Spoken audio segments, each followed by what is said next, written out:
Well,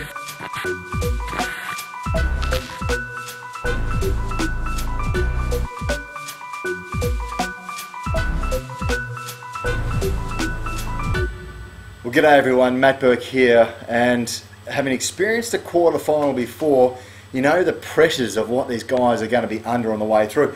And the thing about it is, and it's very simple, you pack your bags before this game, because if you lose, you're gone. The simple truth about it. So what these guys are going to be looking for on the weekend, on Sunday, is putting together a game plan that's going to get them through to the semi-final and final time. This week's not about bonus points and the rest of it. This week is about just playing rugby to win a game. Who's best equipped to do that? Well, I might just try and run you through a few variables about that as well. South Africa, let's have a quick look at them. The team they've chosen is quite amazing. The most experienced lineup I've seen for a long period of time. And when you've got guys like Patrick Lambie, who are the rookies in amongst this team, it makes for a pretty special outfit, doesn't it? Peterson and Habana on the wing, if I can get it out. How can I get for Brian Habana? He scored the most tries for South Africa. You've got a centre pairing of Jacques Fourie and Jean de Villiers. Now these guys are not only big, strong and fast, but they also have a great ability to offload the ball. Morné Steyn, Fury Dupree, they're the ones for mine that are going to be able to control this game, because if they can get around the park by executing their skills well, it's going to make such a big difference. And where they're playing, Wellington, windy Wellington, if you've been there before, you know you've got to load up on, one, your clothing, two, on warm drinks, because it is the coldest place, it can be the coldest place in the world. Now, I saw a forecast the other day that 4 items of clothing and also a wind jacket are to be worn. So expect the worst if you're going over there. Now, the forward pack, Bismarck du Plessis can't get a start, and that just goes to show you the strength of the South African team as to who they've chosen. Now, on the converse side, what are the Wallabies going to bring to the table?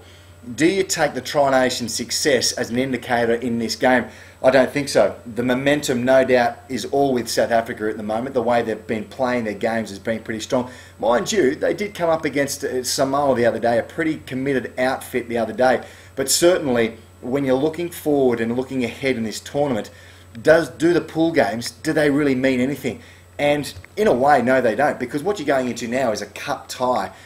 Classically, they use that in the UK. They use it in South Africa as well, the Currie Cup, all the way through, making sure that you just win your games, getting a chance of playing in a final. Now, the Aussie boys, they don't play that type of rugby. They don't play that cup tie style. So these one-off games are very unfamiliar, but there is an understanding that you have to play well to make sure that you win the game. Now, can the Wallabies bring that to the table?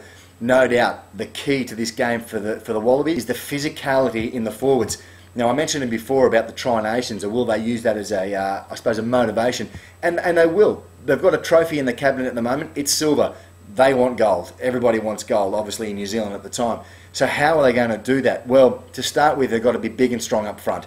They were able to do that in the last couple of weeks in the Tri-Nations against the South African team that were pretty much, well, they're underdone. They're undercooked at the moment. These guys at the moment, they are on fire. I think they are the strength of this competition at the moment. Definitely the team to beat.